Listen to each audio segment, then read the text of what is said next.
Então vamos lá, vou começar, depois a gente vai vendo quem continua aqui. Systems thinking.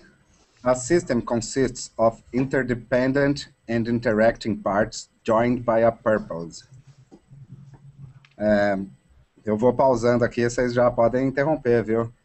A system is not just the sum of its parts. It is the product of their interactions. The best parts do not necessarily make the best system. Eu vou fazer um comentário aqui, eu lembrei do Real Madrid com o time de estrelas que não fazia o melhor time, né? Mas, excelente exemplo. para mim, os exemplos são sempre de futebol ou de carro, né? Então... É bom que todo mundo entende. Pelo menos no universo masculino isso é bem entendido, né, cara? Vamos lá, então. The ability of a system to achieve its purpose depends on how well the parts work together, not just how well they perform individually. Ok. Todo mundo de acordo aqui, né? Yep. Tá. System thinking looks at organizations as systems. It analyzes how the parts of an organization interrelate and how the organization as a whole performs over time. When this analysis is done by constructing a computer simulation of the organization's behavior, it is called systems dynamics. System dynamics analysts construct a computer model by interviewing people to discover the organization's operating policy for making decisions and the feedback loops within the organization. A gente já leu essa parte, né? Mas vamos tocar o barco aqui. Posso fazer uma observação rapidinho? Manda. Acho que todo mundo está de acordo com o que está escrito nesse parágrafo de abertura, né? E provavelmente mais para frente aqui vão ser comentados os desafios, mas essa visão sistêmica que é muito benéfica e que faz parte do Kanban, o próprio o Kanban do Kanban System tem essa proposta de mostrar visualmente a situação e o comportamento de um sistema, mas o problema é que a gente foi criado numa sociedade que adora decomposição funcional e especialistas e meio que coíbe essa visão. Na verdade, incentiva silos, incentiva a visão local, né? Então, assim, é fácil concordar com o que está escrito aí, mas na prática, muitas organizações elas não têm muitas pessoas com essa visão geral. Tá, depois vamos tentar depois discutir, que era um negócio que eu estava, inclusive no almoço, comentando com um dos desenvolvedores aqui. Como que a gente faz, tipo, tá todo mundo de acordo, concordo, mas como que a gente faz para conseguir que as pessoas pensem no todo, desde os desenvolvedores, como que a gente monta times de entrega, que times de entrega colocaria o pessoal de marketing, não seria só o desenvolvimento, não é times de desenvolvimento, como é que você faz as pessoas pensarem no todo, como é que você monta essa estrutura para... Bom, vamos tocar o barco aqui, mas é isso, eu acho que a história do Matheus hoje hoje à noite deve dar um puta insumo pra gente nessa linha. Ah, legal. Matheus, olha a responsabilidade, cara, a gente tá esperando a solução do universo aí com você, mano. Já tô ficando preocupado, né? Que eles fazem a democracia organizacional, bem legal. Bom, vamos lá. Pode continuar? Manda bala. Analysts generally find broad agreement within an organization on how decisions are made, and they find that most people make consistent decisions based on appropriate data. However, the computer simulation usually reveals surprising unintended consequences of seemingly correct policies, pointing out that the broader impact of local policies is not well understood. Isso eu acho que está um pouco também relacionado, eu vou trazer de novo, o pessoal que participa da Leituras Ágeis qualquer dia me mata. Complexidade, cara, tipo, parece que o Systems Thinking é um pouco mais voltado a um negócio ordenado e previsível, quando está pensando, vamos pensar no sistema. E aqui a gente tem que, na verdade, o probe and sense, né, cara? Tipo, você vai lá e testa e vê o resultado dessas políticas num ambiente complexo, não necessariamente certeza que essa política vai ter esse resultado. Bom, vamos lá. Systems Dynamics guru Jay Forrester reports that a computer model based on known policies... eu já li isso. Não. In a company often predicts very difficulties that the company has been experiencing. He notes that the policies established to solve a problem will often exacerbate the problem, creating a downward spiral. As a problem gets worse, managers apply even more aggressively the very policies that are causing the problem. Acho que no Link-Off o Anselmo usou um exemplo bom. Ele falou conforme o gerente de projeto está se ferrando com as políticas e o jeito tradicional, ele está tomando choque e ele, em vez de que nem criança, tiraria o dedo. Ele vai lá e entocha o dedo ainda mais para tomar. Tipo, preciso de mais disso aqui. Bom, quem quer continuar lendo aí? Deixa que eu continue, então. We often see this dynamic in software development.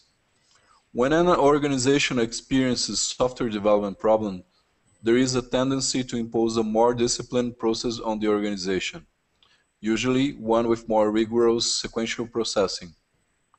Document requirements more completely, obtain written customer approvals, control changes more carefully, and trace each requirement to the code.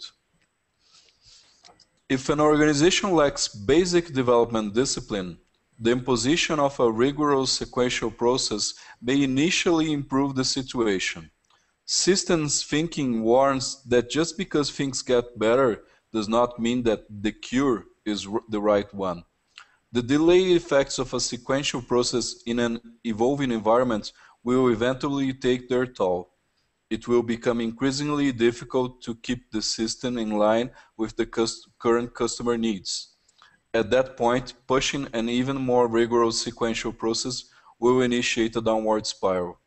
Vocês acham que isso está relacionado também no Kinevin, que é a queda, sabe? Quando você sai do simples e ele vai caminhando e tem o queda para o caótico? Tem alguma coisa relacionada? Eu infelizmente assisti em primeira pessoa esse parágrafo mais de uma vez. E o que eu diria é que, na verdade, sim, o Kinevin está relacionado. E eu acho que um daqueles vídeos, eu acho que o vídeo de 9 minutos, ele fala um pouco sobre o fato de muitos gerentes de projetos estarem presos a um paradigma mental de achar que seguir as regras é um magic spell para fazer as coisas funcionarem, né? Eu acho que saiu no tweet do Kudos um artigo também do Dave Snowden, o mesmo que faz os vídeos lá, que ele fala de regras. E é bem interessante como ele coloca, tipo, que mesmo num universo complexo, regras e políticas são importantes, é só diferente o nível que você vai usar de procedimentos e regras em cada domínio aí. Bom, mas vale a pena dar uma lida. Não é o texto mais agradável de ler, mas é bom o conteúdo. Eu tenho um assunto que depois eu vou mandar o link, talvez aqui do lado, assim, que é um pouco ligado a isso. Vocês chegaram a ver o tal do manifesto cultural do Netflix? Eu vi eu coloquei até lá no Facebook, mas eram 100 e poucos slides, eu vi só... mas cada slide é uma frase, né, na verdade, assim. E basicamente, apesar do cara não usar o Kinevin, né, parte daquela apresentação, que vale a pena de se ler os 129 slides, fala justamente isso, que na visão do Netflix, a melhor maneira de lidar com um sistema, com um negócio que tende a se tornar cada vez mais complexo, é empregar pessoas melhores. E ao empregar essas pessoas melhores, você tem que dar liberdade para elas agirem, mas elas têm que estar pautadas por contextos e objetivos maiores, e não um método processual. Ele fala bastante nessa apresentação sobre processos não serem adequados para negócios muito complexos e que estão evoluindo. Assim, eu acho que vale a pena ler. Tá, vamos Faz todo sentido. O Eric Fer tá conosco agora aqui também. Olá. E aí, Eric? E aí, Eric? Bom, continua então, né? Pera um pouquinho que eu vou jogar lá pra cima, assim todo mundo. Você consegue enxergar aqui? Consigo, por favor. O que você acha, assim, tá bom? Então tá bom, tá tudo. Porque por enquanto a gente tá em 3 aqui na sala, tô exibindo aqui na minha própria tela, mas senão eu jogo lá pra cima. Mas o próximo parágrafo não era one of the basic patterns? Eu acho que eu fui mexendo aqui. One of the basic patterns... desculpa, eu vou ler aí, cara. Okay. One of the basic patterns in system thinking is called limits to growth. Even as a process produces a desired result, it creates a secondary effect that balances and eventually slows down the success. If you continue to push on the same process for increased success, you will amplify the secondary effect and start a downward spiral. Instead of pushing growth, find and remove the limits to growth. Eu acho que isso aqui é um outro nome para aquele efeito que a economia chama, né, de lei de ganhos decrescentes. Eu desconheço, cara. Preciso depois... É a mesma coisa. Se você puder, coloca lá no evento um comentário. Eu vou adicionar o comentário. Isso, para a gente dar uma estudada nisso depois. Ok. Finding and removing the limits to growth is the fundamental teaching of the theory of constraints. The idea is to seek out and remove the current constraint to growth, recognizing that the constraint will move to another place once the current constraint is addressed. So, this is an ongoing process. In fact, policies from the past may actually become today's constraints. Comentários?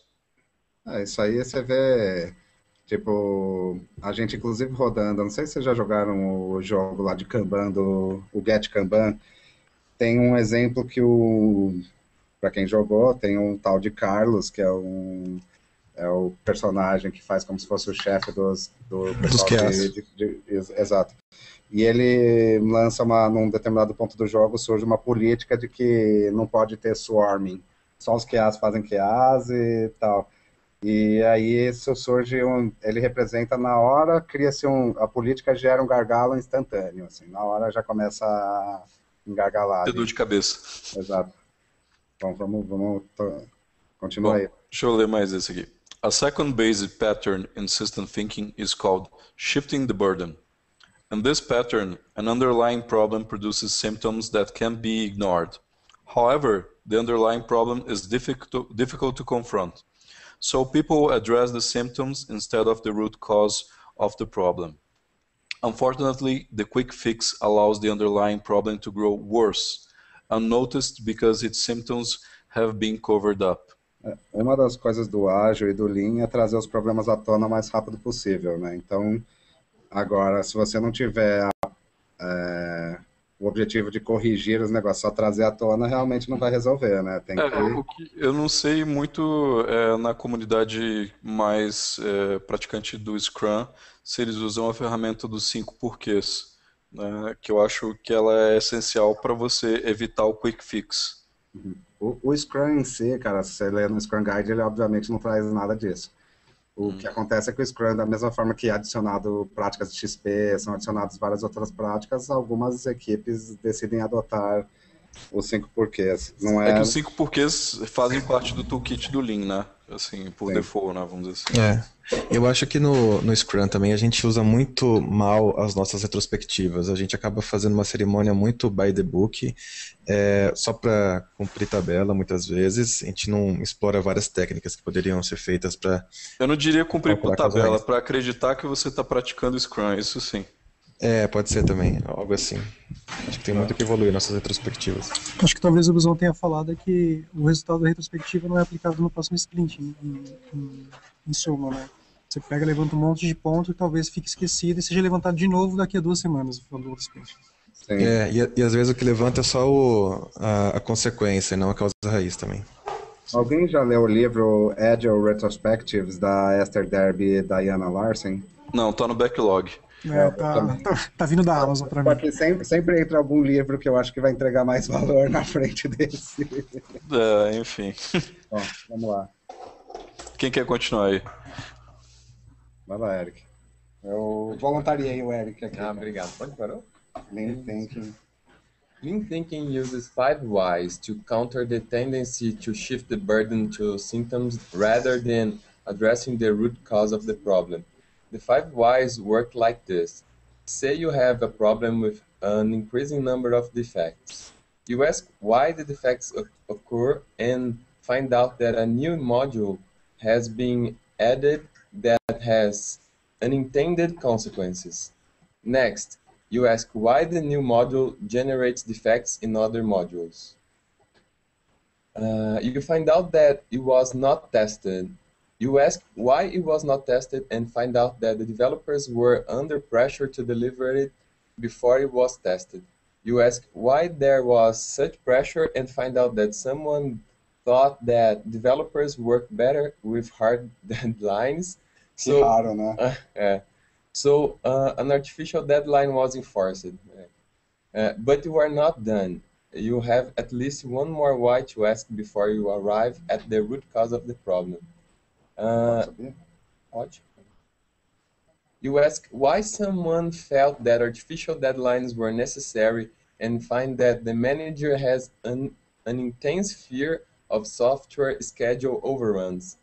So you spend time with this manager explaining how the backlog burn down chart works and how it shows that the system is converging and sleeping in an explanation of how the unreasonable schedule pressure is actually increasing defects and prolonging the schedule. O que vocês acham dessa palavra unreasonable aqui? Quer dizer que pode ter um reasonable schedule pressure? Isso vai ser... Eu acho que sim, pode parecer irônico, mas um ambiente com Slack demais pode, em pessoas que não tenham uma cultura de serem responsáveis, pode induzir uma performance abaixo do normal. A gente discutiu um pouco de senso de urgência com motivação. O que parece aqui que você ter um pouco de pressão pelo schedule geraria algum tanto de senso de urgência. É isso? Nada de propósito. Perdão, fala aí, Buzão. Não, eu só ia falar, só dar um pouco mais de contexto da discussão que a gente teve, era aquela discussão entre Kanban e Scrum, né? Que o Kanban, teoricamente ou aparentemente, não dava um senso de urgência tão grande, um time box tão fixo quanto o Scrum. E a discussão era em torno disso. Ele não tinha um compromisso quando o Scrum trabalha com 2 tipos de compromisso, né? Que era a discussão. Com o diário e com o de sprint. E daí o time assume aquele compromisso como uma espécie de um deadline, né? E ele tem que buscar aquilo. No Kanban é mais fluxo contínuo, então não tem o compromisso. Era isso a conversa, né? Era. No caso do Kanban, poderia ter o compromisso de uma data mais futura e você definir, olha, a gente tem um prazo para entregar tantas coisas, mas o fluxo é... O foco é o fluxo. Vocês estão enxergando ainda? Eu joguei para outra. Tá cortado agora. Eu vou diminuir aqui para... Eu mandei para outra tela que chegou o Anselmo aqui, então... Não, legal. Enquanto isso eu vou falando, é engraçado que recentemente a gente eu em particular tive uma experiência em que a gente estava rodando o Kanban e não tinha uma data, estava tudo tranquilo, era só evoluindo, só desenvolvendo, entregando sem uma data de entrega definida. Os desenvolvedores começaram a pedir, define uma data para mim aí que eu preciso dessa função. Enquanto outras equipes, depois de ter experimentado o Scrum e foram para Kanban, falaram, olha, não quero voltar para Scrum não, porque eu gosto desse ritmo tranquilo, tranquilo. Então, isso é engraçado, a gente está no time de Kanban e que não é tranquilo. Quer vir para esse lado para escutarem melhor? Vocês estão ouvindo? Sim, agora sim. Agora ficou melhor. Então, estou no time de Kanban, em que nós não temos datas marcadas a princípio, a gente até errou no passado, mas a gente não tem uma data fixa para normalmente. Mas pelo PO, tá sempre acompanhando e sempre perguntando, e aí, dá para subir? Esse negócio é muito importante. tá gerando aquele senso de urgência nos desenvolvedores, o time inteiro. Então o time inteiro está correndo para poder entregar com esse senso de urgência. E hoje, pode completar. E quando tem uma data, tem alguma promoção, tem uma coisa que tem que ser entregue, isso fica visível e o time se compromete. Então esse pacote de história a gente entrega até tal dia, porque a gente tem essa data para ser cumprida para tal promoção. Posso fazer uma sugestão? A pergunta original que o Léo fez era se existia uma pressão razoável. Eu acho que, na verdade, a gente pode dizer que esse senso de urgência, o fato de você ter datas ou pacotes de features para entregar, dá um sentido de propósito para o time, né? Então, você sente que você conseguiu fazer algo, você venceu alguma etapa, você entregou um conjunto de coisas que tem um significado maior do que o normal, vamos dizer assim, né? Faz sentido, e acho que o Celso e o Léo podem completar bem o que eu vou falar agora, mas o fato, por exemplo, do Celso e o Arthur, que trabalham na Exame hoje, eles ficam do lado da Sandra, que é a cliente. A Sandra, diariamente, ela tem uma reunião com eles, onde ela deixa claro os motivos de se fazer tais coisas, ajustes, bugs, correções, e ela, nesses dailies, ela coloca, acho que, esse ponto do senso de urgência, do propósito, que faz um pessoal, mesmo usando o Kanban, ter entregas bem rápidas e bem cadenciadas. Nesse ponto eu colocar mesmo, não é necessariamente uma data, mas sim ter essa noção, olha, a gente está fazendo isso por esse motivo, isso vai ser importante por isso e por isso. Isso é muito importante, né? Você prover esse contexto maior, faz com que as pessoas sintam que o seu trabalho é importante para alguém, é apreciado e está sendo notado, vamos dizer assim. Sim, mas na verdade existe um problema também que às vezes o time de desenvolvimento não é ouvido, digamos assim. Eles são em si também uma parte da restrição, mas às vezes a pressão é tão grande que você passa por cima de decisões técnicas que deveriam ser tomadas agora, e na frente vai ter débito, sabe? Foi exatamente o que ele falou, aquele se a pressão for maior do que o razoável, sim, vai justamente gerar problemas. Sim, justamente, mas aí cai a gente de vez em quando é vítima de pressões não razoáveis, né? Entendi. Tem os prós e os contras, né? Mas acho que teve uma outra reunião que a gente conversou a respeito desse assunto, né? Normalmente o representante de negócio que faz essas demandas não razoáveis é sempre um intermediário, né? Se você consegue ter acesso ao stakeholder final verdadeiro, você acaba descobrindo que é possível negociar sim. Boa. Ok, vamos continuar aqui, tá, pra gente não estender demais esse ponto, mas achei excelente a discussão. Vamos... Quem quer continuar lendo aqui? Onde estamos? A third basic partner in system thinking is sub-optimization. The more complex a system, the more temptation there is to divide it into parts and manage the parts locally. Local management tends to create local measurements of performance. These local measurements often create system-wide effects that decrease overall performance, yet the impact of local optimization on overall results is often hidden. We discuss this partner in deep in the next section. Acho que está relacionado com o que... Oi? Qual? Measurements. Essa é a parte chata que vai contar detalhadamente daí O que eu acho aí que está bem relacionado com aquela que... o Tour de France agora também. O Armstrong foi pego com doping. Tá. Então aqui todos os negócios... Bom, daí eu pensando que o cara não ia até aqui, né? Measurements. Lance Armstrong won the Tour de France each year from 1999 to 2002. Yet he won only a few of the daily stages. In 19 won 5 yachts. Pula. Okay. Armstrong knows that winning the race is not about winning stages. If he had focused on winning each stage, his chances of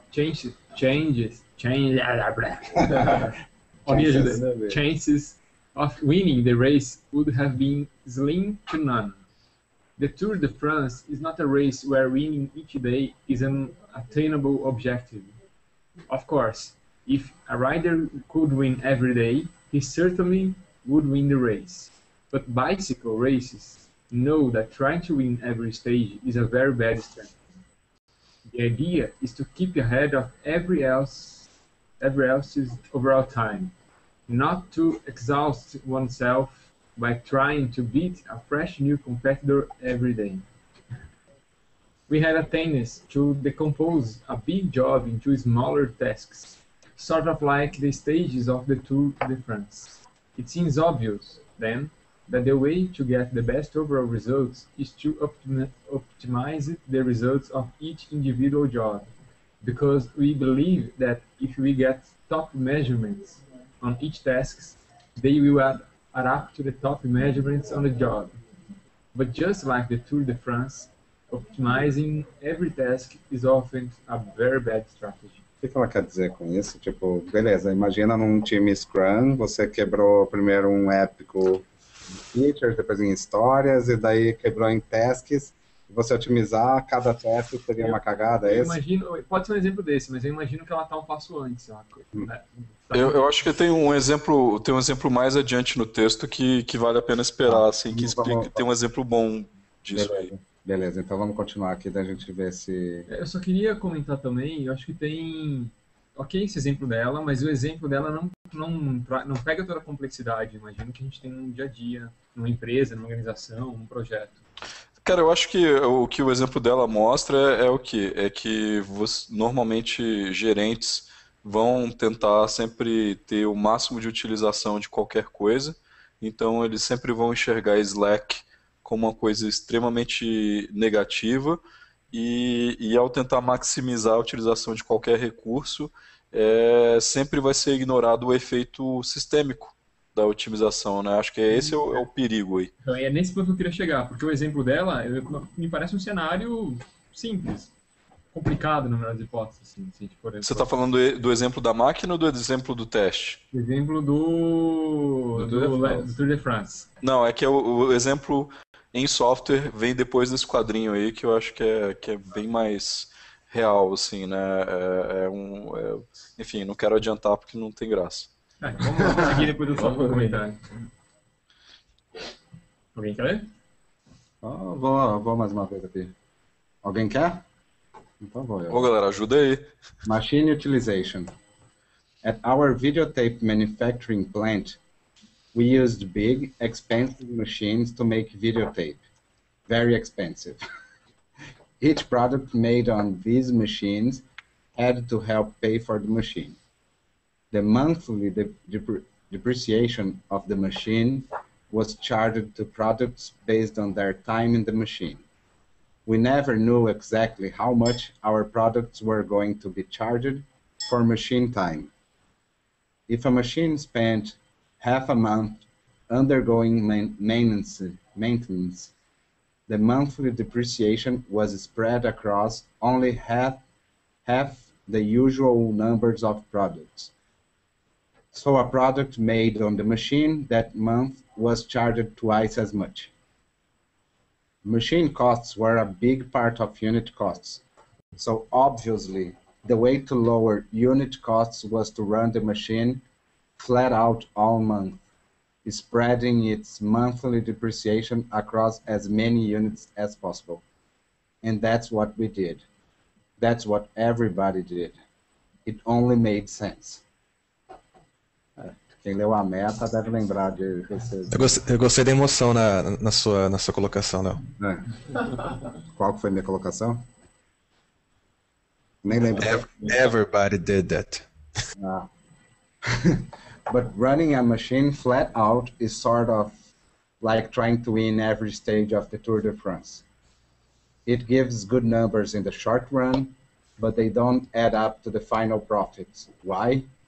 When a machine runs flat out, it builds up inventory. A pile of stuff is needed in front of the machine to keep it busy. And the pile of stuff collects at the back of the machine as it makes stuff that isn't really needed. These mounds... O que é mounds? Montanhas, montes. Valeu. of inventory clog, esse eu sei por causa de assistir House, os caras clog the arteries of the plant and make it very inefficient. Quer que eu assuma aqui? Manda ver. That's what we learned when lean production came to our plant in the 1980s. One of our sister plants went from shipping in 6 weeks to shipping in 6 days, using 1/10 of the floor space and making better product while they were at it. When we stopped trying to make every machine as product as possible, profits improved. Comentários? The culprit was measurements. We were rewarded for high machine utilization and low unit cost. Our accounting system also perversely rewarded us for keeping inventory high, because inventory comes out on the asset side of the books. When we decided not to make anything until it was needed, we reduced machine utilization, increased unit costs, and lowered assets. Our cost accountants were not happy to see all of these numbers move into the wrong direction. Cost accounting theory told our accountants that the total cost of production equals the sum of the costs of each operation. It took them a while to understand that low unit cost and high utilization did not necessarily increase profitability, and in fact often had a negative effect on it. Enquanto você não vender seu estoque, você não... Você tem capital empatado, só isso. Você tem que completar o ciclo, cara, pra valer. Você construiu um monte de coisa que não completou o ciclo. Eu tô tentando entender o que ele colocou lá em cima. Agora é a parte boa, galera, esse local optimization. Peraí que a gente ainda tá ruminando o quadrinho. Quer que eu ponha lá pra cima? Eu posso ver depois, tá tentando processar direito. Não, processa aí, velho. Na verdade, é o Adriano, né, Adriano? Adriano. Isso. É que ele já deu a dica no começo, quando você falou a questão de utilizar a equipe no 100% e não deixar Slack e ver o Slack como uma coisa ruim. Você já deu a dica do que viria a seguir, né? Que é a mesma coisa, só que o exemplo da máquina. Acho que uma das primeiras coisas aqui que a gente, por exemplo, quando eu comecei a trabalhar com o Eric e com o Anselmo como um time, a primeira coisa que a gente tentou fazer, eles devem se lembrar, foi tentar abrir Slack para eles. Lembra que a gente começou com um time altamente 100% utilizado, né? E a gente estava tentando tirar as coisas que não entregavam valor para abrir Slack. Isso é uma das coisas difíceis também, né, que as equipes de desenvolvimento enfrentam, é o seguinte, é esse mito de que tudo que está no backlog de um time é alta prioridade e agrega valor, né? Nossa, esse é o mito dos mitos, né, cara? Ó, continua, alguém quer assumir? Chegou já? Calma que o Anselmo ainda tá ali com uma cara de processando. O William é o próximo a ler. Meu ponto é o seguinte.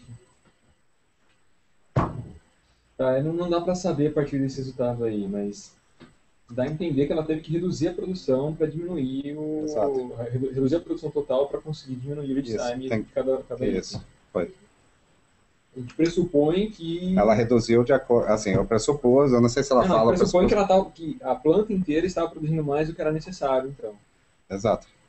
Porque se você chegar numa planta que está trabalhando assim, mas produz menos do que estão pedindo, não, você correto, fazer essa mudança... Esse estava aumentando, não estava de acordo com o que estava sendo necessário. Não era um sistema pull, estava tipo um sistema push, ele estava empurrando e eu não tinha saída aquele negócio, então estava só aumentando o estoque, que é desperdício. Na contabilidade tradicional, isso não seria um desperdício, estaria contado do lado dos bens, do lado positivo. Deixa eu mostrar para vocês mais uma convertida para o mundo de Lean Software. Não sei se dá para enxergar. Peraí, a gente A gente tá vendo só a tela do... É sua filha, não, né? Ela mantém o pratinho de comida sempre limpinho. Assim. Exatamente. Fantástico. Era só isso. Ela fica aqui do lado, acompanhando. Adri, coloca ela de novo pra gente filmar ela aqui. Peraí, deixa eu só... Isso aqui é Blanche. Como é que ela chama, Adri? Blanche. Blanche, Blanche. Pronto. Mas ela é no ar também, como é que você faz? Ela no ar e Blanche, né? Já deu um mas close acho que é nela. uma espécie de ironia. Sei o quê? Se você clicar no quadrinho dele, fica só ele aparecendo. Entendi. Bom, vamos lá, vamos continuar. Beleza. Quem está lendo mesmo? Se quiser eu continuo. Eu continuo, pode deixar, Adem. Beleza. Local optimization. We recently encountered a testing department that is measured on the applied ratio of testers. That is, the percent of the available testing hours that are recharged to other departments. To drive applied radio... Como é que eu falo essa palavra, hein? Ratio? Ratio. Eu falo ratio. Tipo, cada um escolhe o jeito que fala. Ok, go on. To drive applied ratio numbers up, the department manager keeps the number of testers low and lets a big pile of work stack up ahead of every tester to be sure everyone always has plenty of work to do. The customer departments with systems to test have to wait a long time for testing, which increases their cycle time, reduces their feedback, and generally results in poorer quality products with more defects. This drives up the amount of testing needed, thus driving up the workload of testing departments. Só um pouquinho. Uma coisa que eu lembrei agora, cara, tipo, era um mito que existia antigamente de que o ágil era só para... Eu tô falando, é ágil mesmo que eu tô falando, não tem nem Lean misturado aqui. Que o ágil era só para coisas que não tinham muito risco. Tipo, o Departamento de Defesa dos Estados Unidos nunca usaria ágil porque o risco de criar uma bomba atômica com um negócio cagado... Com defeito. E na verdade... com defeito. E, na verdade, a gente vê o ágil hoje como gerando bem menos defeitos do que eram gerados na época do sequencial. Bom. Mas eu acho que é por quê? Porque tem dois princípios nucleares que se desdobram nas práticas, que é entrega de valor e qualidade. Você usou a palavra nuclear só por causa da bomba? É verdade, né? Mas, enfim, core, né? Mas, basicamente, assim, enquanto nas outras metodologias não ágeis, vamos dizer assim, né? Você é premiado por seguir processo e dane-se os resultados, né? No ágil, você é premiado por entregar resultados que fazem diferença e que estão na qualidade aceitável, né? Bom, vamos continuar então. Focusing on applied ratio is the same as focusing on machine utilization in manufacturing. Although manufacturing managers and their accountants have learned that this is a sub-optimization measurement, this testing department and its accountants has yet to learn the same lesson. Pode continuar? Manda ver. One of the more challenging problems in measuring performance is that measurements occur at local levels, but maximizing local measurements is often at cross purposes with optimization the organization as a whole. Yet, it is often not apparent that local optimization is hurting the entire organization. As in the case of the testing department, the costs of accumulating inventory, whether it's work waiting to be done or extra features added just in case, are hidden to the measurement system. The economic benefit of the rapid flow of value through the value stream is also hard to measure, yet increasing flow is an excellent way to identify and eliminate the waste created by sub-optimization measurements. Aqui tem tipo, essa parte para mim eu acho que tá ok, todo mundo entende. O que eu lembrei dessa parte é como medir o valor. A gente fala sempre de valor, o ágil entrega valor e tal. Eu ouvi uma métrica interessante, que eu achei interessante, era assim, começar a trabalhar melhor com o pessoal de negócio, e vamos supor que a gente, mesmo, eu vou citar uma que o pessoal de linha startup ia me matar, que é uma vanity metric, mas imagina você usando audiência como uma métrica de valor, tipo, tanta audiência. os caras falaram, por que o time não faz, tipo, audiência por desenvolvedores? Tipo, quanto que a gente está trazendo de audiência nova por desenvolvedor?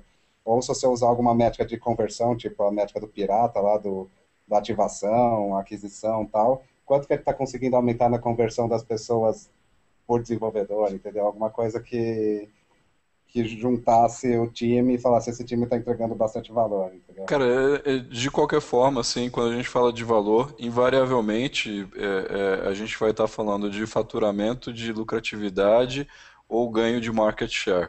Você pode desdobrar isso do jeito que você quiser, mas no fundo você vai cair nessas coisas. Então, no livro lá do Lean Startup, ele fala de taxas de conversão. Tudo bem, a gente poderia pensar em market share, mas isso você pode comprar, talvez você não sabe exatamente o que você está fazendo. Talvez algumas taxas de conversão fossem melhor. Tipo, o cara, hoje eu tenho uma aquisição alta, que seria o cara entrar, aquisição alta, o cara está entrando no meu site. Uhum. Mas como que eu estou ativando o cara? Tipo, daí quantos por cento dos caras que estão entrando eu estou ativando? E por aí vai. Eu acho que quanto mais o time entender a lógica do negócio que eles estão construindo, é melhor, entendeu? Assim, um time que é focado só em questões técnicas tem uma capacidade muito limitada de contribuir e colaborar com qualquer product owner ou qualquer representante de negócio. Correto. O Léo estava mencionando, quando o Léo mencionou medidas por developer, isso me acendeu, me fez lembrar de uma conversa de um tema que a gente eu não lembro da gente ter chegado a alguma conclusão, que por developer, quer dizer que você vai medir alguma coisa? Não, quer dizer que você vai medir falei errado. O developer, pensa no developer não como o codificador. Pensa no developer como todo mundo que está desenvolvendo o produto. Isso envolve o marketing, o product owner. É o time. É o time. É o time de entrega. Aí tudo bem. Então, beleza. É que o developer, ele realmente talvez seja uma palavra infeliz, porque ele remete ao coder. Então, eu acho que a gente deveria pensar no developer como todo mundo que desenvolve a solução, e isso parte do pessoal de produto, de marketing, de todo mundo. Só uma coisa que eu lembrei também que eu queria acrescentar, eu não lembro de que, eu acho que é no Kanban em 10 Passos, no livro que a gente traduziu no Infoquê, ele fala sobre os filtros de decisão Lean. Sim. O Léo deve lembrar disso, que ele fala que é fluxo em cima de valor sobre eficiência. Valor em cima. Tipo, primeira coisa é valor, entregar valor, tanto que ele dá o exemplo que o Expedite seria uma maneira que o Kanban usa para desse filtro de decisão para dar mais atenção ao valor. Ele prejudica o fluxo, mas o valor é atendido. É o valor em cima de fluxo, depois fluxo em cima de eliminação de desperdício. Tanto que, por isso que ele aceita algum buffer entre buffer de estoque de histórias entre as fases, porque ele melhoraria o fluxo, mas é um desperdício. Assim, então seria mais ou menos isso. Eu acho o legal do Expedite é que ele permite trade-off, que é um tipo de situação que quem toma a decisão às vezes tem que fazer mesmo. E usando o Kanban, você ainda tem o benefício de olhar em retrospectiva se o custo do Expedite se pagou, se todo o caos que ele provoca no sistema realmente entregou o valor que supostamente aquele Expedite ia gerar. A gente fugiu um pouco do foco aqui do que está lendo, mas só para fechar esse assunto, na Veja São Paulo que a gente usa, no projeto Veja São Paulo que a gente usa Kanban, nós não adotamos o Expedite, nós não temos isso no nosso design de Kanban. Mas a gente não faz porque tem ainda um certo receio que seja mal usado. Mas num caso, quando a gente sente que existe, é como se ele existisse ad hoc, assim. Cara, eu sinceramente não acho bom você não ter o Expedite, porque você está limitando, né, o pessoal de business tirando essa opção.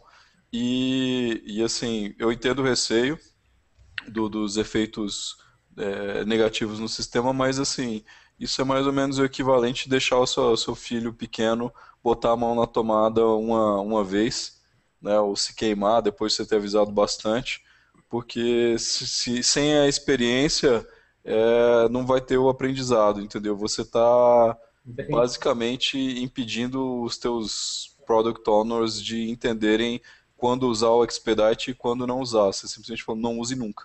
Não, mas é que a gente está fazendo de forma gradual, Pedro. A gente está modificando as coisas que a gente está aplicando de forma gradual. Então isso é uma coisa que pode surgir. Se a gente perceber a necessidade, a gente pode surgir. Hoje, o que está acontecendo? Não tem algo explícito, olha, tem um expedite aqui, mas é o que o Léo falou. Se chega uma demanda do tipo, olha, isso é muito sério, vamos conversar sobre isso. A gente cria um expedite virtual. É o informal. É o expedite ad hoc. O que acontece, eu também vi uma palestra sobre métricas e tal, uns caras Vacante, eu não lembro o primeiro nome dele, Daniel Vacante, acho que é.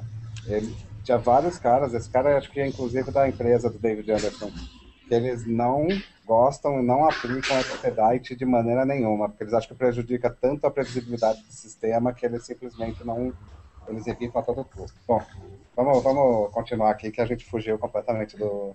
Para mais detalhes eu compartilhei o link aí do livro à esquerda, à direita. Beleza, valeu. Ô, Bozão, você tá me lembrando com o filme Show de Truman, quando faziam propaganda. Merchandising. A mulher, o cara lá normal, achando que era a vida dele, dela, olha aqui o produto de chocolate, não sei. Eu lembro. Ao terminar esse parágrafo, então. Focusing exclusively on local measurements has a tendency to inhibit collaboration beyond the area being measured, because there is no reward for it. Using the testing department again, the testers were not measured on their ability to collaborate with developers and help decrease defects. So they probably didn't get involved in improving the development process. As we saw in Chapter 5, Empower the Team, Nokur addresses this issue by basing incentives on measurements one level higher than one would expect. If you apply the same concept in the case, developers and testers would be jointly recognized for a low defect rate, giving them more incentive to collaborate. Uma coisa que eu tenho visto aqui na Abril, ainda não entre nós, que eu não sei nem se está espalhado isso, como é que é, mas eu tenho visto alguns eu vou chamar de Scrum Masters, mas não são Scrum Masters aqui na Abril,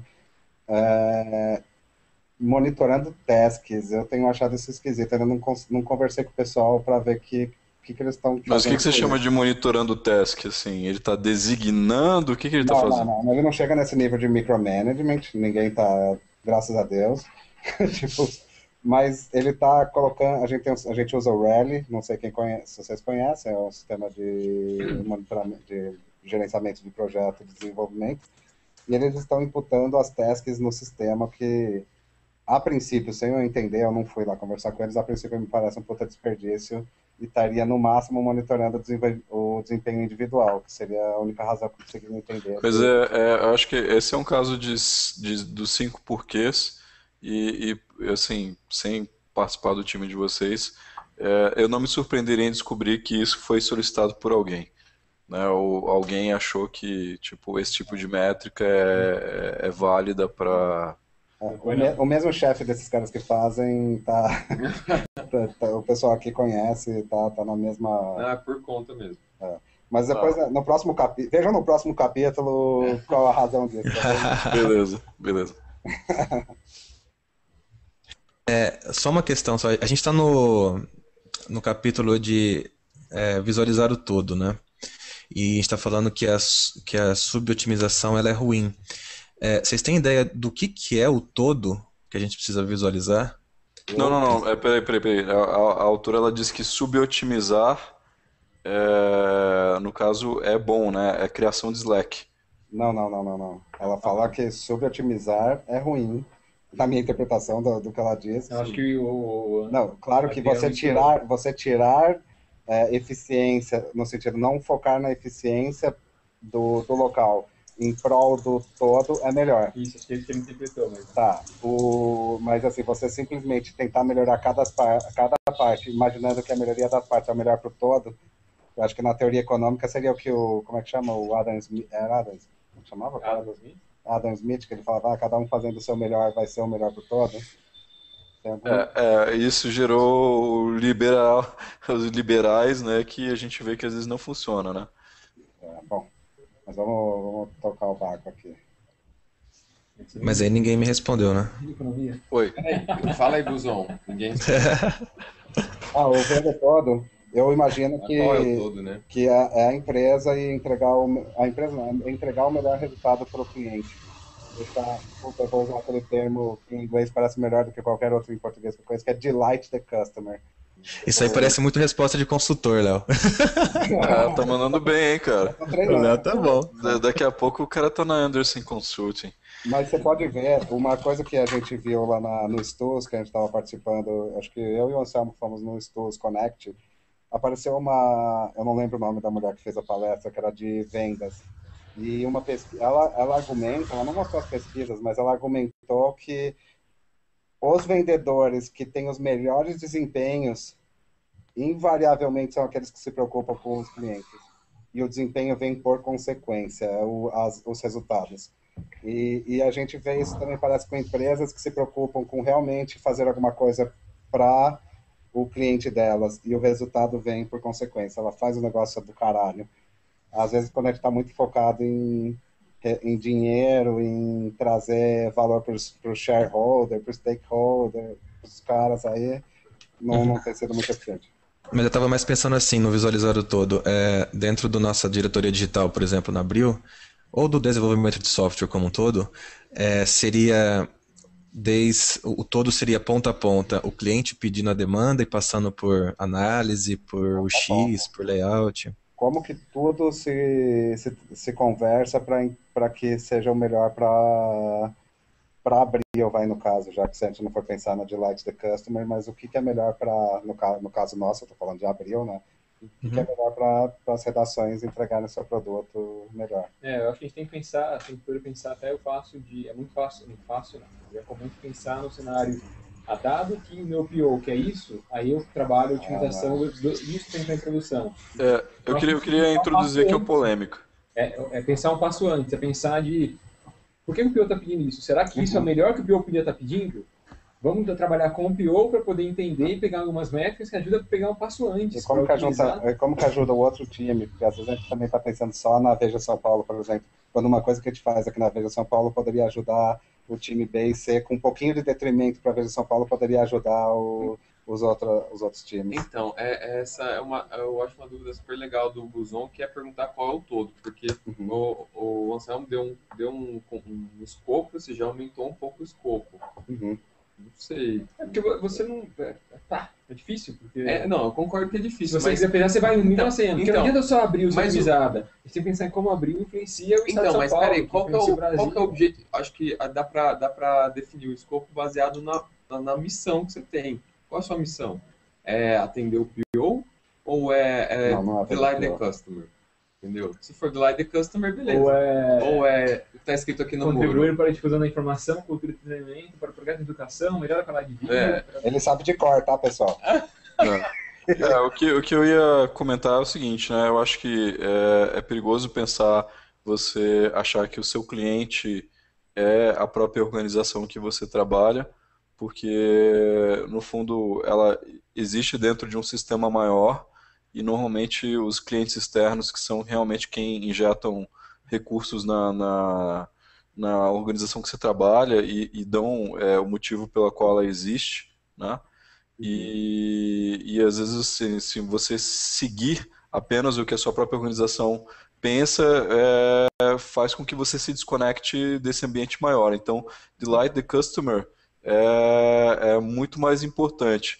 Mas aí você provavelmente, um dos assuntos que vocês devem estar pensando é o seguinte: não, tudo bem, mas a minha área não é controlar o conteúdo editorial das publicações. Eu trabalho viabilizando a publicação disso na internet. Mas a gente tem que ver o todo, a gente tem que entender como que o conteúdo... Aí a pergunta é, mas como é que eu vou ajudar os editores? Provavelmente usando o que a gente sabe fazer para fornecer, por exemplo, para eles métricas, instrumentos para que eles entendam como é que o que eles fazem se sai no mundo real, vamos dizer assim, se os leitores gostam, se os leitores não gostam, se tem mais gente lendo, menos gente lendo, enfim, né? Você não vai dizer para um editor como ele faz o trabalho dele, mas você vai ajudar ele a fazer melhor o trabalho dele.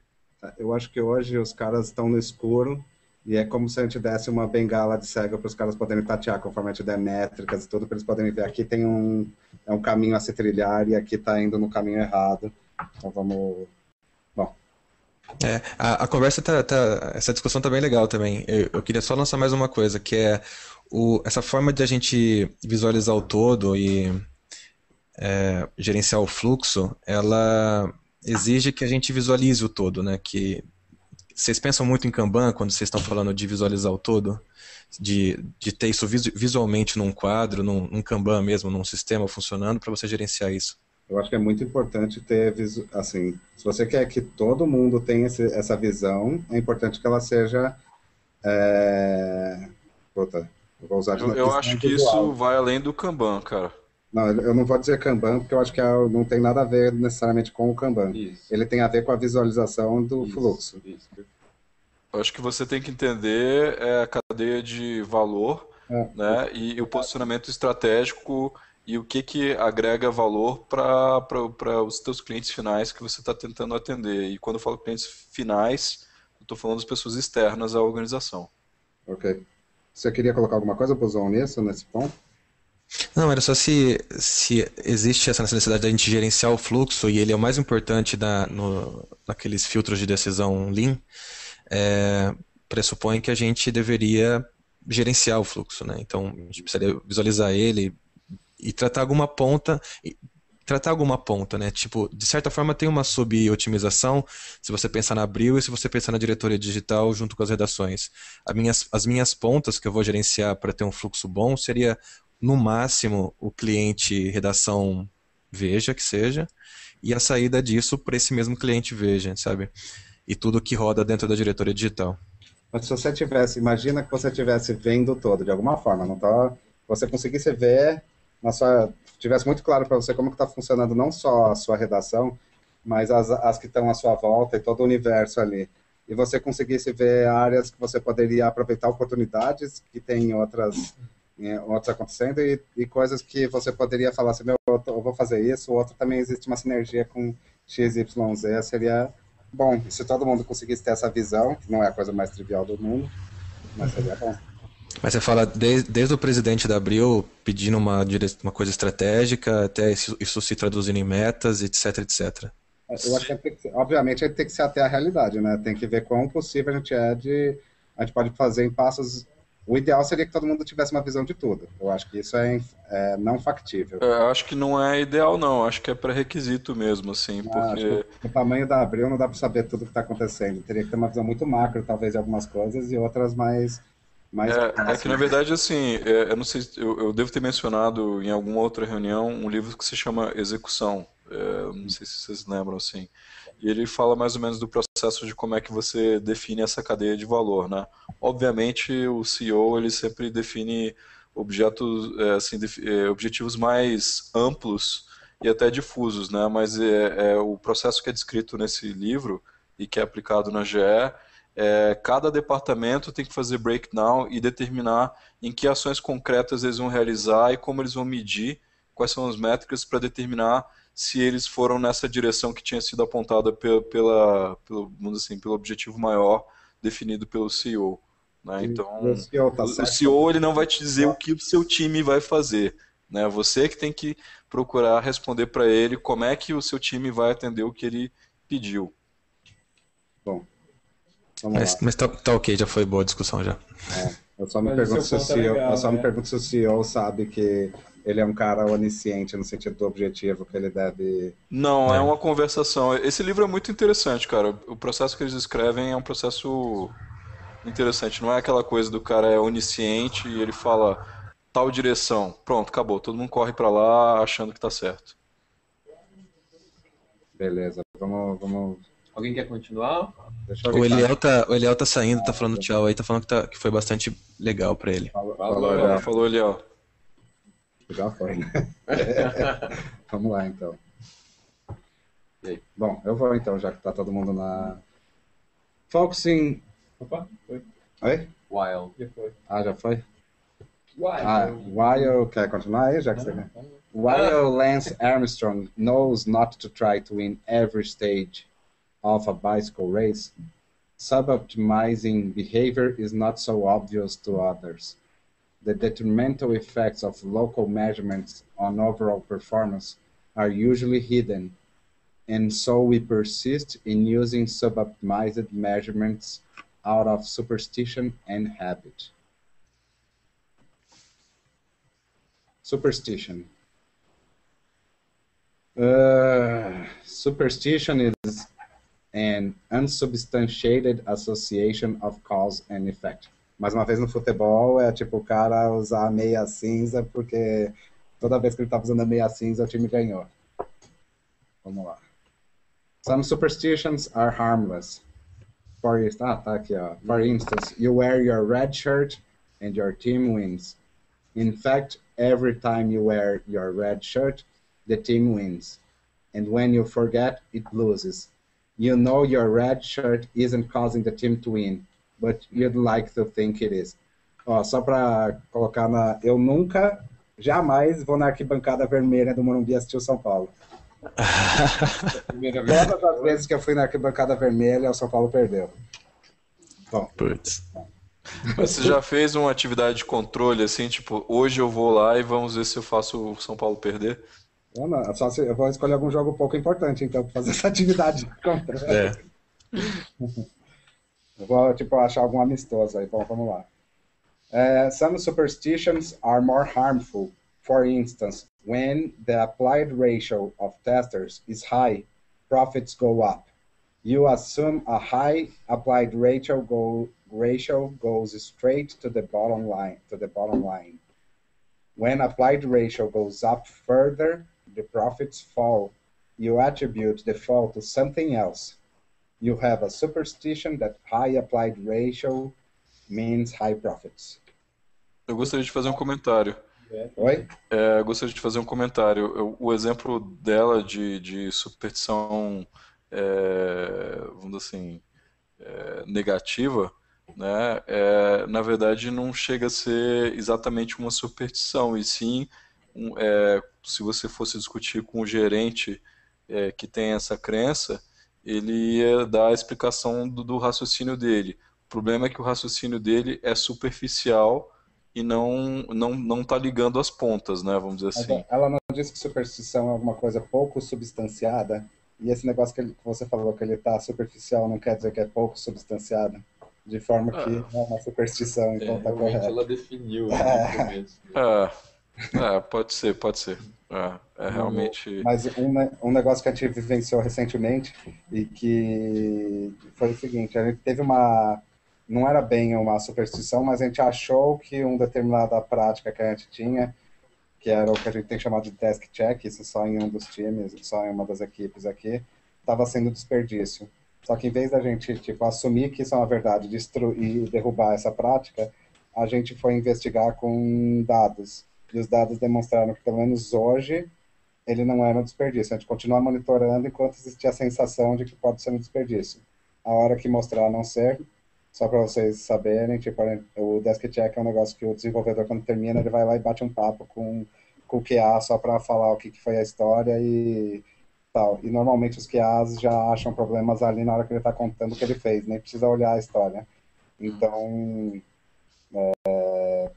bom, a gente viu que quando não tinha o Desk Check, estava faltando muito problema ainda. Agora, vocês chegaram a investigar por que isso acontecia, por que um desenvolvedor chegava para essa fase e tinha um defeito, assim, o que faltou para ele? Como ele disse aqui, a gente aplica o ágil de maneira ágil, incremental. Beleza, na próxima iteração você resolve, né? A gente já adicionou valor vendo que... Beleza. Habit. Alguém quer continuar? Eu continuo. The testing department manager may be optimizing applied ratio out of the habit. That's the way the department has always been run. The typical project measurements of cost and schedule control are often done out of habit also. You might not really believe that they are the most important measurements of a project success, but they are what everyone measures, so they must be important. Isso aqui acho que é o grande estorvo da gestão de desenvolvimento de software, né? Achar que a única coisa importante que um projeto de software pode entregar é estar dentro do custo e dentro do cronograma. The unimportance of cost and schedule. I led several new product development programs at 3M, and I never thought much about cost and schedule. Development costs that occur before a product is released to the market or not tracked to the product. New to the world products are expected to be based on inventions, and everyone knows that you can't schedule an invention. For such a product, the cost of delay is relatively low because there is no competition to take the market away. There is great eagerness to get the product on the market as fast as possible, and a simple version of the product is often test marketed as early as possible. Still, schedule is simply one of the number of trade-offs considered by the development team. Posso fazer um comentário aqui? Claro. A gente vem vivenciando aqui na Abril uma discussão no sentido de que startups têm uma agilidade maior que a nossa, tipo, eles conseguem pivotar e monitorar o mercado e fazer coisas, aparentemente, pelo menos, é uma superstição nossa, temos, de que eles são mais rápidos do que a gente. Não rápido em entregar, mas rápido em perceber e mudar. E uma das coisas que no livro do Lean Startup se fala, falando do tópico MVP, tá? É que você lança a menor coisa que possa... não estou falando produto, a menor coisa que possa testar a sua hipótese, certo? Não precisa nem ser produto. E aqui na Abril, uma coisa que acontece é que a gente está falando ali de early adopters. Como é que fala isso em português, cara? Putz, cara, é feio. Bom, então, quando está falando de early adopters... Pioneiros, sei lá. Os cobaias. Esses caras, crédulos, os crédulos. Esses caras aceitam coisas com problemas e com usabilidade mais baixa, com um nível de qualidade bem menor.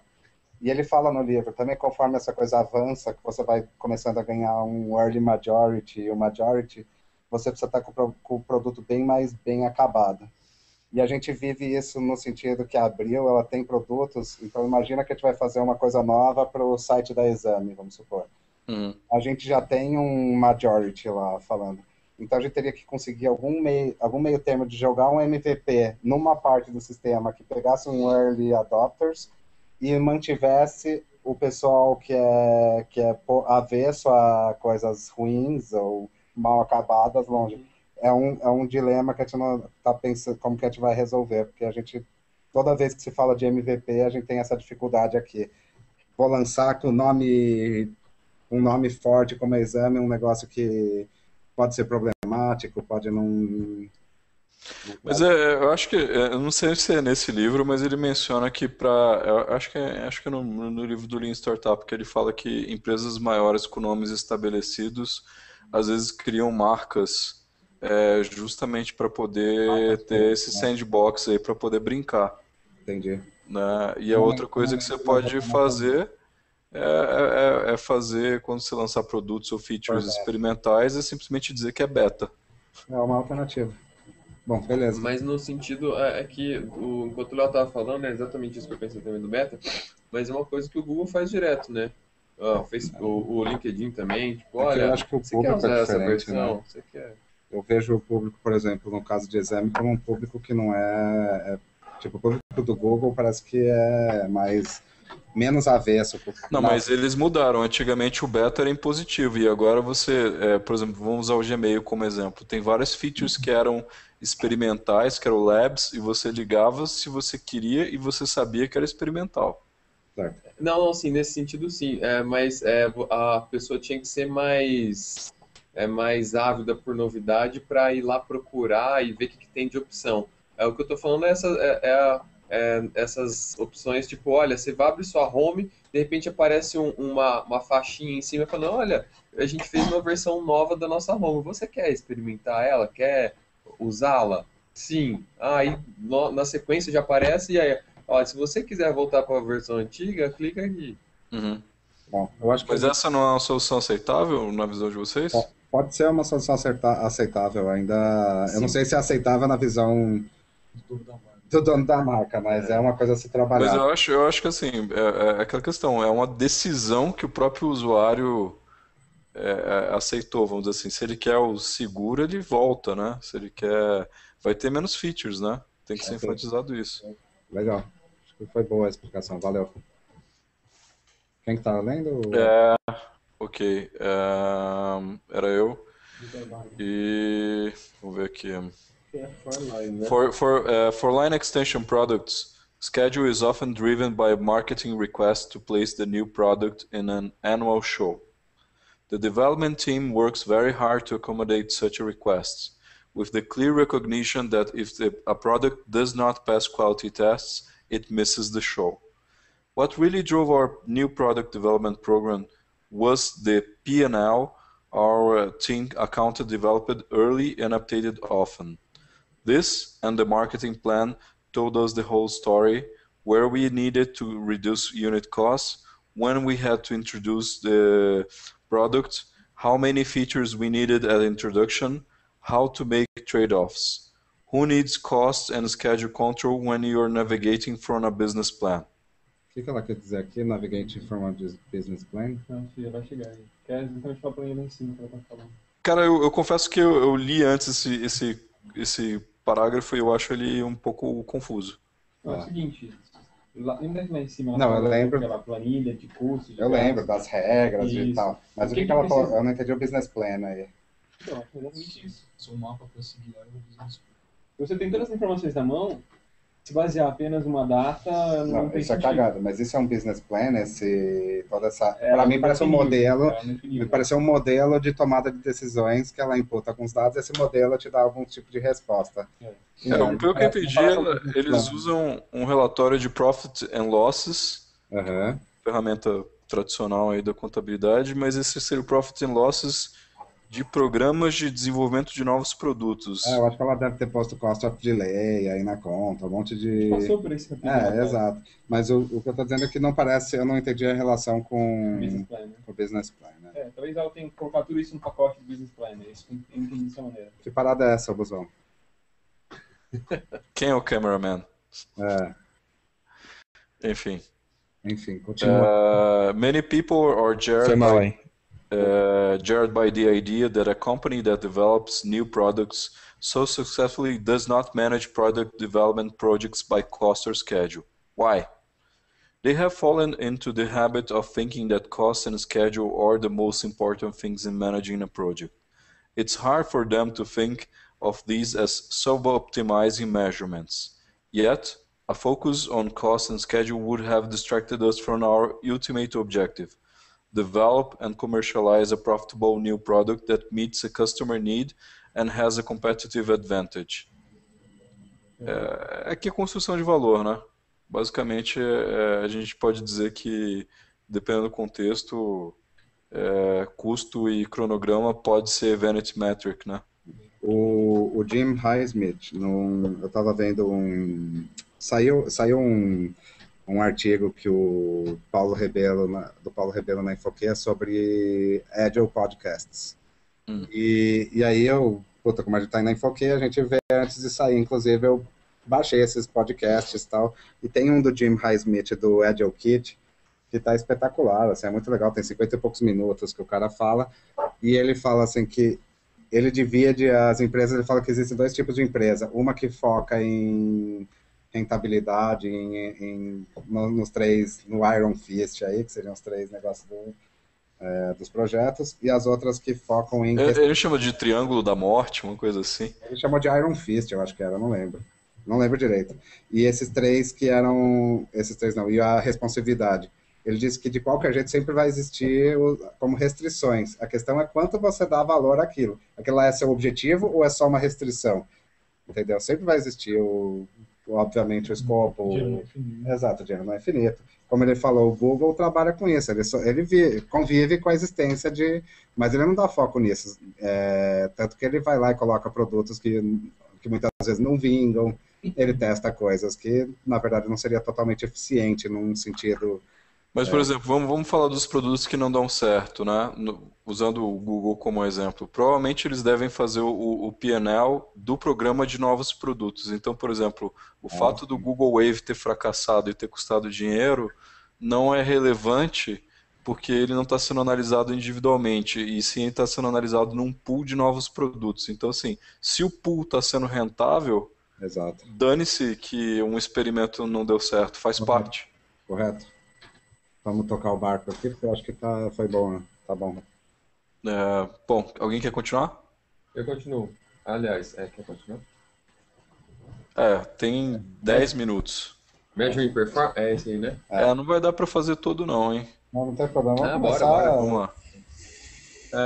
When you try to measure performance, particularly the performance of knowledge workers, you are positively courting dysfunction. O que é courting? Você está cortejando, literalmente, assim. Cortejando. Seria uma você estaria convidando uma disfunção.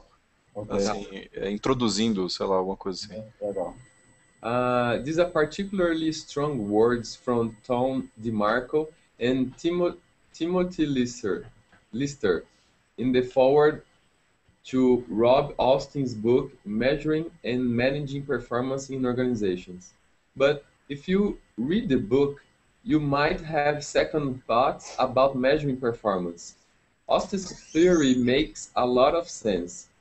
His premise is that people will try to optimize the measurements that their performance is measured against. So far, you probably agree.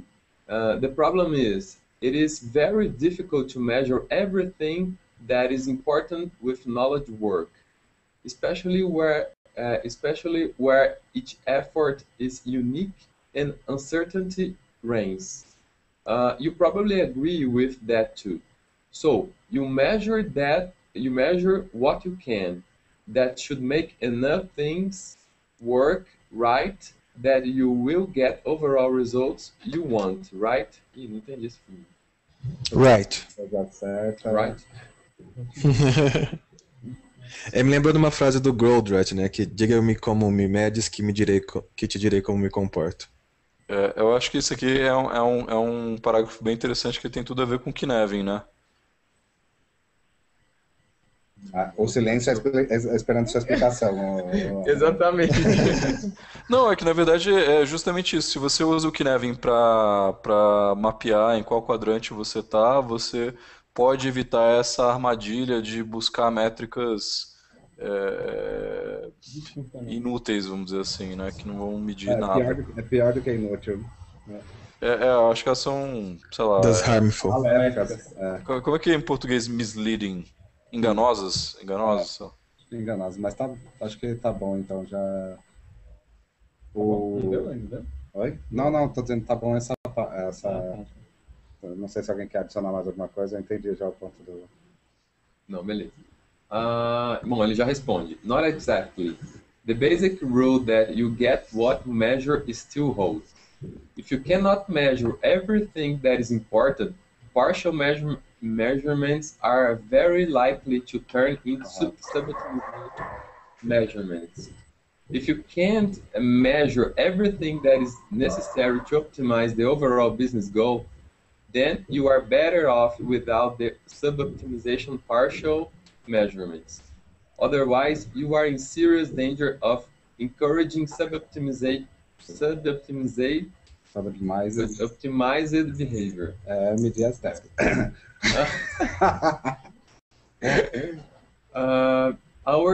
Our culture is adverse to this conclusion. Performance measurements seem so fundamental to the way we do business.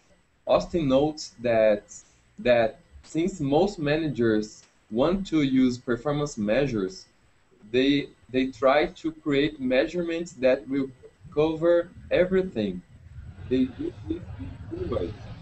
One,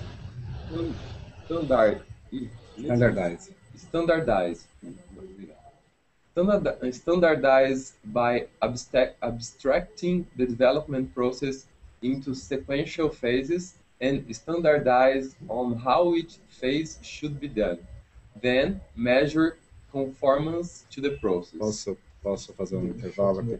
É assim, o standardize, cara, esse é um assunto polêmico, mas tipo, conforme eu também escutei outro desses podcasts, que o cara falou que tava numa empresa de uma seguradora, que tinha um gigante lá, parece que tinha a parte de desenvolvimento tinha em torno de 1.000 pessoas lá, era um negócio gigantesco, eles tinham aplicado ágil com framework Lean, diz o cara. E aí eles começaram a aplicar uma parte do Lean, seria o standardization, né? Tipo, padronização. O que, na hora que eu escutei o negócio, me contorcia, assim, no carro. Lá. Mas aí ele explica que foi bem aquela discussão que ele teve no Lean Coffee também, se o processo correto gera o resultado correto, né? Ele disse que, primeiro, toda a padronização surgia do time e não de um top manager. Os times geravam as padronizações locais e eles se discutiam para gerar as padronizações gerais. Então, imagina que as padronizações gerais tinham sido critérios de saída para considerar um negócio DONE, geral para todos os times, critérios de saída para isso. Ou todo mundo vai fazer continuous delivery, não importa como, ou continuous integration, cada um vai instanciar aquela coisa do jeito que quiser, mas eles tinham padronizado dessa forma, entendeu? Não aqui aqui parece que o cara quando falou em standardize foi por sequencial, né? Ele não necessariamente standardize quer dizer sequencial. Acho que faz sentido quando você tem um processo de revisão contínua também, né? Exato. Ponto. Que não é algo padronizado na pedra aí para sempre. Corretíssimo, Guzão. E quando quem faz isso não é um comitê. Quando emerge do time faz sentido. Então, mas quando emerge do time, aí o Léo mencionou o standardization geral, né? Mas isso implicaria as tal das 1.000 developers conversando? Ele não explicou, eu não lembro dele ter explicado como que era o mecanismo. Eu imagino que como se fosse tô imaginando, tá? Como se fosse um Scrum of Scrums rotativo, que as pessoas participam e quem tiver disposto a ir participar como se fosse uma assembleia de prédio, tô imaginando. Mas como é que você garante que, por exemplo, esse esforço de padronização não vai gerar local optimizations, por exemplo? O que eu imagino, eu tô assumindo e imaginando, que você testa, vê o resultado e volta atrás. Tipo, você determina como se fosse um negócio de linha startup mesmo, você conduz o experimento. Exato, conduz experimentos nas regras e vai vendo se elas têm o efeito desejado. É o que eu imagino, tá? Uhum. Ok. Vai lá. Segundo, specify. Create a detailed specification or plan, measure performance against plan, and find variation from the plan. Esse tem uma frase também do Eric Ries, logo no começo do livro, que ele fala alguma coisa no sentido de concluir o projeto dentro do prazo, dentro do custo e com o escopo inteiro e falhei miseravelmente, assim, tipo... Bom. Decompose. Break big tasks in little tasks and measure each individual task. Mas eu tenho a impressão que essa lista aqui é uma lista de patterns, né? Qual que foi? Eu não peguei. A terceira, leu 3 aí, o Buzão. Deixa que o Buzão ler essa. Break big tasks into little tasks and measure each individual task. Tá bom. Não, mas, cara, agora falando sério, é uma sacanagem que eu tô fazendo, porque eu não fui ver o que eu tô justamente provocando, porque eu não sei por que tá sendo feito isso. Nem sei se é mesmo de fato, não é generalizado aqui dentro da Abril, mas tem gente fazendo, eu preciso entender por quê. Um dos motivos é esse mesmo. Não, um dos motivos é esse mesmo. Qual dos motivos? Subotimizar? Usar testes para medir desempenho, né? Vamos tipo, desligar agora a leitura, no sentido, vamos discutir um pouco, eu não sei, porque já deu horário, acho que continuar aqui além desse ponto, acho que é besteira, né? Pode ser. De acordo. Mas não falta só esse bloco para terminar e cair na information management? Acho que é verdade. Vamos terminar. The costing is right on this. Traditional software development management practices come from a desire to measure complex, unstructured work by disaggregation. Unfortunately, such measures will most likely encourage suboptimizing behavior because they do not measure everything that is important. The way to be sure that everything is measured is by aggregation, not disaggregation. That is, move the measurement one level up, not one level down. Recall that Nucor... O que era o Nucor mesmo? O cara. Era uma empresa, não era? Cada um lembra de um negócio. Ele falou que era um cara, então... Bom, essa Acho que era uma empresa. entidade chamada Nucor... Exatamente. A measures group, not individual. Productivity, tá? Do começou. Grupo, não indivíduo. Isso, perfeito, obrigado. 3M measures profitability of business created by a product, not its development costs. Vocês já leram o livro Peopleware? Do Backlog, ainda. Esse livro é excepcional. Ele fica um pouco chato no final, mas, puta... pensa que é num backlog, se você ler, depois, passou da metade ali, você já conseguiu uma boa parte do valor, né? Legal. Ele fala, tem uma hora que ele cita ele conta uma historinha de uma mulher que todos os projetos que essa mulher participava eram bem-sucedidos. Todos. E só que acontece, cara, todas as métricas individuais davam ela como pior... gerente. Não, desenvolvedora, era tipo desenvolvedora, não lembro se era software. Mandaram ela embora, cara, porque as métricas individuais davam ela como tosca. O que provavelmente ela fazia, que eu imagino também, ela tinha um puta poder agregador na equipe de conseguir conversar e trazer as pessoas para trabalhar junto. Uma vez, ainda como desenvolvedor, eu participei de um time, que era um time pronto para se desfazer, porque o pensamento das pessoas, cada um era para um lado. E tinha um cara desses que ele, de fato, se você fosse medir o desempenho como desenvolvedor, não era o mais alto, mas ele conseguia manter aquela equipe unida. Eu acho que o caso dela é um caso triste, né? De injustiça e de uma métrica infeliz, né? Mas eu acho muito mais preocupante quando você tem exatamente o contrário. Que você tem um cara que a métrica, por exemplo... seja qual ela for, né, individual, o cara está cumprindo, ele está entregando, mas ele fomenta um espírito desagregador. E essas pessoas existem. O Romário, né? Tá falando do Romário. Por exemplo, no futebol é o Romário. É um cara que ele individualmente show de bola, mas o custo dele é alto, né? Ok. E lá nessa apresentação no Netflix, acho que ele chama de douchebags, uma coisa assim, que eles não toleram esse tipo de não team player, né? Beleza, pessoal. Acho que deu o nosso horário aqui. O Zanata tá entrando. Pode entrar e a gente tá desligando. O Zanata chegou pro final, Zanata. Bom, a reunião de hoje foi bem legal. Vai estar gravada, não é isso? Tá gravada. Eu vou finalizar aqui a gravação daqui a pouquinho. Eu compartilho com todos. Legal, cara. Foi muito boa. Né? E eu volto a insistir que a gente tem que marcar um evento mais freeform para essas discussões mais aleatórias poderem fluir. Legal. Aí fica aí o convite também para o Hangout das 9 horas da noite hoje com o Matheus Haddad. Eu vou participar. Né? Então Esse é do Stus Connect e a gente está divulgando o que a gente acha interessante também.